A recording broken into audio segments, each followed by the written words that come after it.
Ini memang BPJS, tapi saya bayar. Saya dari perusahaan saya. Masa pelayanan klien seperti ini? BPJS saya bayar. Setiap bulan gaji saya dipotong. Jadi jangan seperti ini pelayanan klien. Syederalun, sebuah video memperlihatkan keluarga pasien Badan Penyelenggara Jaminan Sosial Kesehatan memarahi petugas umum Rumah Sakit Pusat Adam Malik, Kota Medan.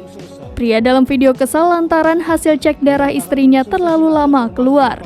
Ia merasa tidak mendapat pelayanan yang maksimal lantaran merupakan pasien BPJS. Pria itu awalnya membawa istrinya berobat ke Rumah Sakit Adam Malik sebulan lalu. Sang istri diminta cek darah dan dijanjikan hasilnya keluar bulan depan. Namun saat ia datang, hasilnya belum juga keluar. Karena tidak mendapat jawaban memuaskan, kekesalan pria itu kian memuncak. Dia juga memprovokasi pasien lain yang hendak cuci darah di sana.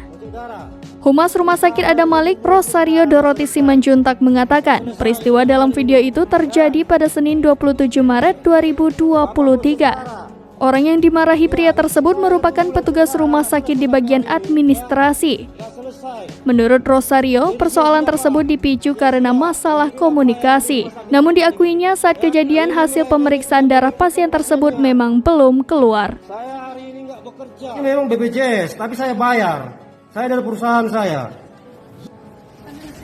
Masa pelayanan klien seperti ini? BPJS saya bayar. Setiap bulan gaji saya dipotong. Jadi jangan seperti ini pelayanan klien. Ini Rumah Sakit Adam Malik, masa pelayanan BPJS seperti ini? Cek darah 1 bulan belum selesai.